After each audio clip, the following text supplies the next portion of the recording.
Onye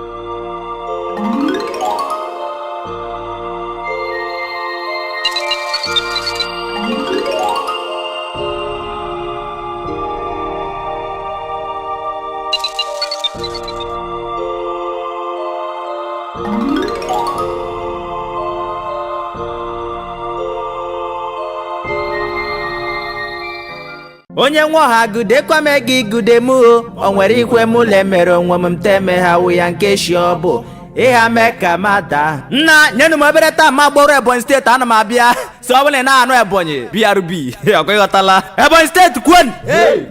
Ebonyi steeti kwenu Ebonyi kwezuonu lekwa gị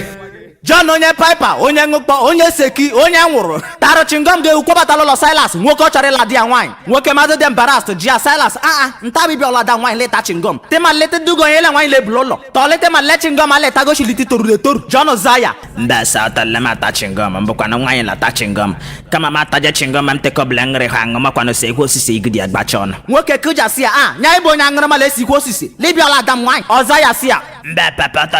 talile mbụ onye aṅụrụma makwana onye ngị hwang kama manga ji hwang ante kobele ngba club todo kwa gem tekwali hwem the man to yasia igbacha club lebiola dam wine osiam be pepe tad le magba club me bile kwa gba club on nko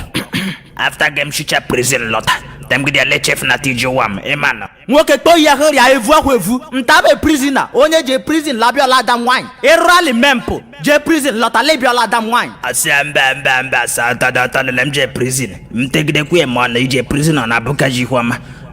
prison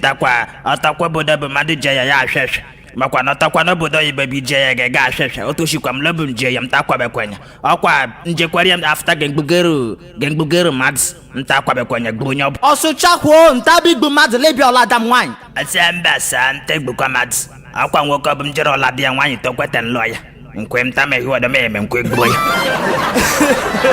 nwoke gide speed baglolo kọftari onwe ya la bosi ya ndo nya kwe chara acho ada nwanyị to tata